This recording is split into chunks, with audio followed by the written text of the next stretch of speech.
The 1995 Mintex National Rally Series opened with the Sunseeker's Powerboats Winter Rally.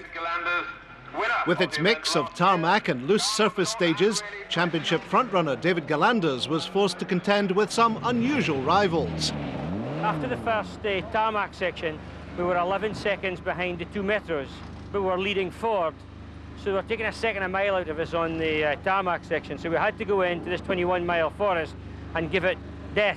So we've done that, and now we're waiting to see what the times are. We think we've done enough, but now we're waiting to start the tarmac again. So, you know, we go back to chasing metros again. This restrictor problem, you know, on these new engines, it's definitely cut down the horsepower. I mean, they are very much slower, unfortunately. In an effort to hold on to his title, reigning champion Chris Mellors had acquired the ex-Francois Delacour Escort. He was using the opening stages to acclimatise himself to the new car. Started the morning expecting to get used to the car and be quite a way off the pace, but as it turns out, we're thereabouts. So I think we just keep at this pace and see how the day progresses. A lively start to the event for Murray Grierson saw the Subaru driver dropping time on the opening stage around Bournemouth Winter Gardens when he was forced to select reverse to negotiate one of the chicanes. Brake failure was to see Steve Hill put the Mitsubishi in a ditch later in the rally after coming within 6 seconds of the lead. Although he and co-driver Stella Boyles were able to continue, a clash of heads during the incident left Steve with blurred vision for the rest of the event. 1991 champion Trevor Smith was back after a 2-year layoff. Despite the car being largely in Group N trim, he would finish in 6th place. 1 place ahead of him would be Brian Lyle, this despite the engine losing power in the closing stages. He was also learning to adapt his driving style to suit the demands of the new turbo restrictor. I should have had a drive in the car before I went into the stages, because I can't believe the difference in power. We'll learn to drive the car properly and change up gear a lot quicker.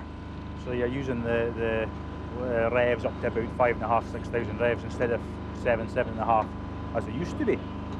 So it's a learning curve. A flamboyant Jeremy Eason was also trying to get to grips with the effects of the new restrictor, although that wouldn't stop him claiming Group N honours.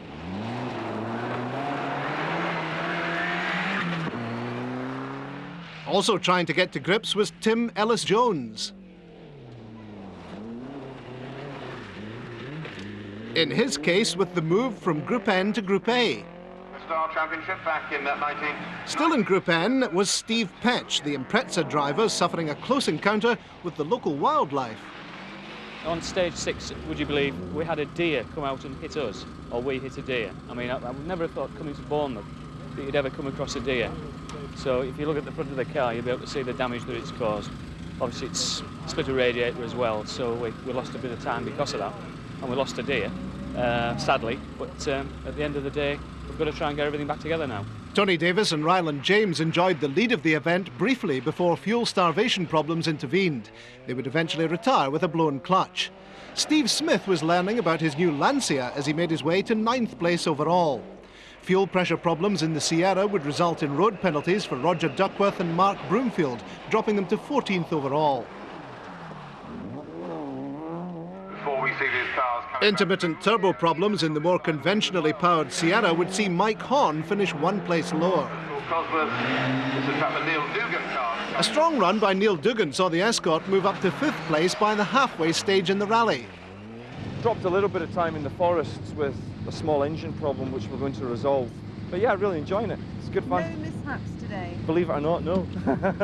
haven't been off the road once. But that wasn't to last. This harmless overshoot was followed by a heavy impact with a tree, leading to a fortunately brief trip to hospital for Neil and co-driver Chris Woods. Another immovable object brought Australian driver Lee Haynes' rally to an early end. I was going to say when he gets into the forest, but it looks rather as though...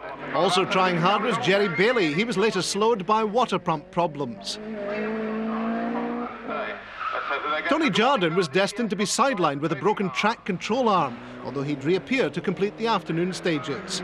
As the Sandy Forest stages saw the 6R4s of John Price and Tony Davis slip back, it was left to Chris Mellors to vie with David Galanders for the lead.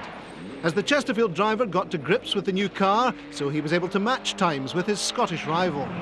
Galanders had originally said he wouldn't contest the Mintex series, and his rivals must have been regretting his change of heart.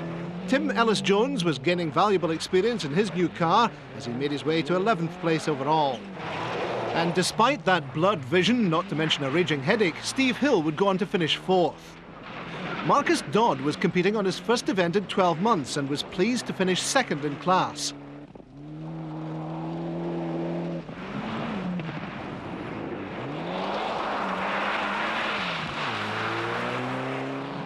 Jeff Smith was plagued with a slipping clutch on his Escort for much of the day. He would finish in 19th place. So it is, yes it is. 3rd place on one of his less favoured events went to Murray Grierson. But it was David Galanders who took the win by just 11 seconds from Chris Mellors, and he took an early lead in the championship race.